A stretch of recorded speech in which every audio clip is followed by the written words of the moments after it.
It's always that thought in my mind that what if he finds out where I am?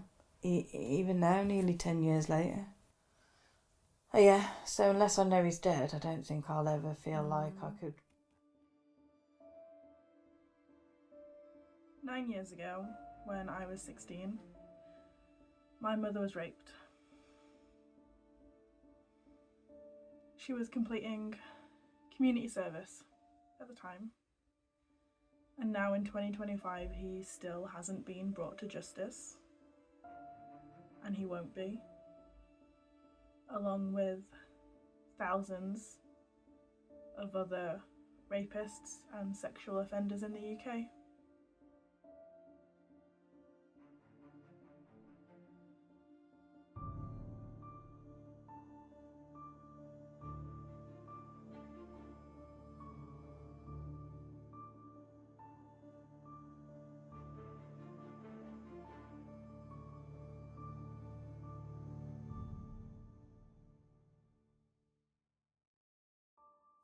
So I started doing my community hours, and um, it was a big sprawling place really. Old furniture came in, and if we could clean it and do it up, it went out onto the shop floor. It was like a very fancy furniture charity shop for rich people. So that's how I ended up in there, because it seemed more sensible.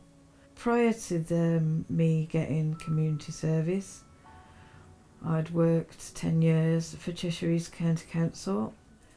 I'd never been in trouble with the police or anything. I mean, I'd been a typical good girl my entire life. In November of 2024, E was raped by their partner, and as of filming this in 2025, he still hasn't been arrested, despite admitting to the attack over text and this evidence being supplied to the police. I was really unwell. I have multiple chronic illnesses and I'm disabled. And I was really unwell, but I was not missing this concert. It was the thing I'd been excited for, like, since the year before, like, yeah. They're my ultimate favourite band. So, regardless, I was going. And then the day before, I was still really unwell. I was still on antibiotics. Both me and my husband and my at the time partner were in the house, and I was really unwell. My husband sent me upstairs to go for a sleep, and I woke up. I semi woke up because I found it really hard to stay awake, because I was so unwell to him having sex with me. Now, because essentially we can't conclude whether I formally consented or not, they couldn't prove it to be rape. But you were asleep.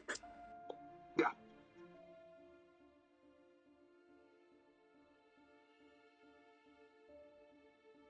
Rape and sexual assault are recognised as highly underreported crimes to law enforcement due to the fact that reporting a rape can be really re-traumatising in itself. When I had to go and have my film interview, it was a man, which I found a little bit like unnerving, obviously, because I'd been raped by a man, and it was uncomfortable actually doing that, like retelling it all to a man. I mean, what if he'd have looked like my rapist? I would have preferred it to have been a woman interviewer. But all told, they thought I had a strong case. But they're like the bobbies that come round your house and stuff. They were rude, laughing at me, dismissive. What can you do? So, as a vulnerable woman, you weren't taken care of by the police? No, not in. No, I definitely wasn't. The officer that came out, she was absolutely wonderful. I could not fault her at all. She was really tentative. She was very gentle. Like, she took it at my pace. Anytime I needed to stop for a minute, we stopped. She gave a lot of reassurance. Obviously, you hear horror stories about people reporting to the police, and it always does put you off a bit. But my friends encouraged me to report it, so I did. And that hour or two spent with her completely reassured me that she did want to help me. And after her is where it went downhill. In an interview I had with an independent sexual violence advisor, or ISVA, she stated that she felt that the relationships between police officers and victims had become more negative. There was less trust, due in part to the fact that there have been funding cuts, austerity, and an increase of reports, which means the same amount of officers are having to investigate the rising reports in sexual assault. You tell the police these things and you think that they're going to do something about it, about the man that's done this to you, but it never... I didn't trust the police there because in the past they'd completely disregarded when I'd reported that I was being stalked. I wanted to report it in a different police area, so that to make sure that it got properly looked into, because I knew it wouldn't be, because he was a local councillor. It was just because I was on community service for shoplifting. Right, nobody said, who's this woman, aged nearly 46, who's suddenly got a criminal record? What was she doing before this? Nobody looked at anything previous. They said that there wasn't enough evidence. Even though they'd got my clothes, they found his saliva on my clothes. It would have been much better if they'd have found semen. But rape usually occurs in private, without CCTV, without witnesses. So in a court of law, the testimony of the accused and the victim is all a jury has to rely on. And because of this, sexual assault cases often get thrown out. This can be defined as a lack of evidence or a lack of belief in a conviction. A jury has to be 100% sure, beyond reasonable doubt, that somebody committed this crime. But there are thousands of cases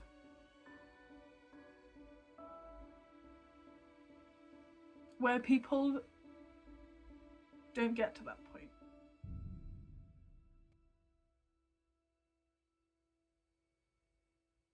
As the child of someone who has been assaulted on more than one occasion by more than one person,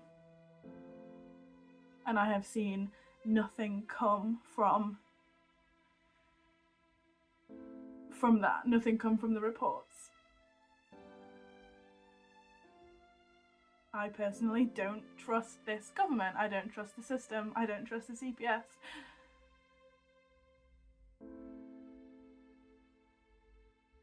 Because it was so obvious that it happened to her. I wasn't the one that did anything wrong. Okay, I may have been doing community service, but that doesn't entitle him to rape me. Because they did mention it was because there's no CCTV or physical evidence of the attack. Because it's my word against his, it seems more diminished. Even with the texts, that's very much the vibe that's been given.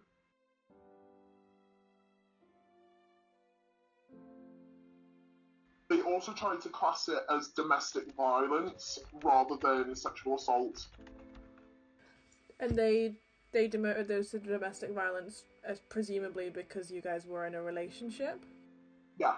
And do you think the fact that you two were in a relationship, do you think that has something to do with the lack of sort of urgency, I suppose? Yeah, I think so. He still has his job, he's still living his normal life, and I'm now left in this sort of limbo of, is it going to happen? Am I going to get justice, or is this just me another one of those cases where he just walks off and nothing gets done about it? And it completely changed who she was. She was scared. She couldn't think. She was different. She wasn't my mum anymore. And that wasn't enough evidence.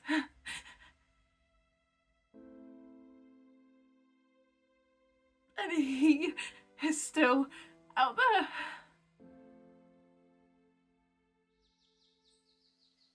The thing with my rape was that I was actually working for the probation service. He was getting paid by the probation service to have people that in that warehouse to work off their hours. Now, I mean, that in itself should have been a national scandal that somebody got raped whilst serving their probation time. And they'd said that if I didn't go in, I'd be held in contempt of court and all this kind of stuff to me. Well, I didn't know if any of that was true or not. And because I hadn't been in that system before, I thought it was compulsory. I just had to go and do my hours no matter what had happened, because I thought I'd get into more trouble if I didn't go. So then, because I still went to do my hours the next day, that was held against me. I remember when she told me, she said that someone asked her, but, you know, why didn't you just go straight home afterwards? Why didn't you go to the police? But, you know, her response saying that she was in shock and that she had a child at home that she was thinking about wasn't, you know, good enough justification. They couldn't understand why she would go back, but she just didn't know what to do, you know? They said I wouldn't have gone back to carry on working the next day if he'd really raped me. I was alone with him. In that place, right, with no transport. I had no car there. I couldn't have got in it and drove away. I was alone with him. Yeah. If I'd have started fighting, what if he'd have killed me? Exactly. After he'd admitted what he'd done to me over text, and I submitted that evidence to the police. And it wasn't just me he'd admitted it to, and he'd admitted it to a childhood friend of his who was so unhappy with what he'd done that he sent me the screenshot himself. Yeah, I had like multiple variations of him confessing to what he'd done. During that time, he kept texting me he would not leave me alone, and he still has not been arrested, and we still have not had contact from said investigating officer. When was the last time you heard from him? The last time I heard from him was the 25th of March.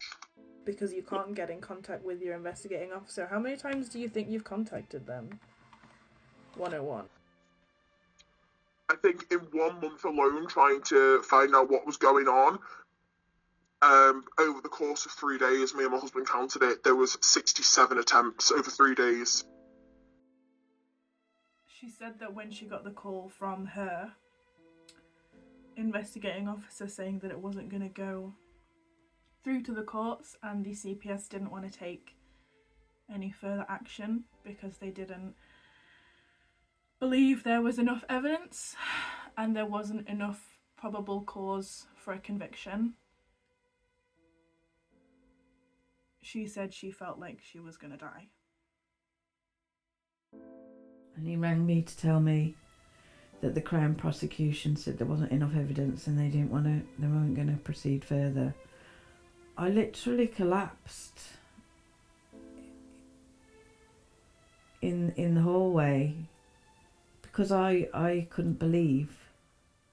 Just because he's not working for the probation service does not mean, and if he does not have a conviction, then he could go and get a clear DBS and go and work with vulnerable women somewhere else. Well, or any women really, you know, let's face it, isn't it always going to be in the public interest? Because there could be another woman out there, or another child, or another man, whatever kind of rape or abuse it is. It could be another set of people just, you know, innocently there, and that person can prey on them again. If they've got away with it once, what's to stop them getting away with it again? I just think the process is rubbish. I mean, on television, it looks like they go and look at everything, like on television series, but it isn't like that in real life. No. But definitely not your experience. That's mine. Yeah. I mean, what do you do when you've seen somebody that you love and care about go through one of the most violating experiences that someone can possibly go through, and then they're being told that, you know, by the CPS that it basically just didn't happen? How do you live? How do you move on? How do you go about every day when somebody has literally reached inside you and taken something away from you, taken a part of you away from you, and they don't get held accountable, they don't get punished, they don't get anything? What are you supposed to do? And what are they supposed to do? How do you get over that? I think she has done amazingly well. It could have been a whole lot worse. She could be dead, frankly. She could have taken her own life over it. People do. My mum wasn't able to receive therapy for what happened to her. She wasn't allowed. You're not allowed therapy. You're not allowed to talk about it. So my mum suffered for years. You can't have any, like, official therapy because his defence counsellors could say that I'd been led to say these things. So you're told you can't tell anybody. You can't talk to anybody about it. But you're absolutely going mad in your head. That was the most shocking thing, I think, to be told that. What's your opinion on that? Like a restriction to... That's hard. That's okay if we had a criminal justice system that from the minute that person was caught and then went to court was just a matter of days or weeks. Because I think a victim could probably hang out for that long. But if you're talking months, years, then no, that's, that's not fair to expect someone to wait that long to get help that they need. No. Supporting that person then falls to the family and friends. But I've had to force myself to refunction despite the fact that there's been no accountability. I've had to tell myself that what happened wasn't okay, that I'm well within my rights to feel the way that I do, while he faces nothing for that. Do you think it will ever get to the CPS? I mean, part of me would like to hope, but then there is that part of my brain that going, that's going, realistically, with how they've handled everything so far, no. People are not able to receive the help they need because of the austerity that we have faced over the past 14 years. There has been huge funding cuts to the police, to sexual violence departments, to charities. The lack of prosecutions is in part due to the fact that there is not enough people and not enough money to tackle this epidemic, despite the fact that violence against women and girls has been categorised as a national threat. What are we supposed to do? I literally moved 230 miles away. To feel safe. And I still didn't feel safe for a long time.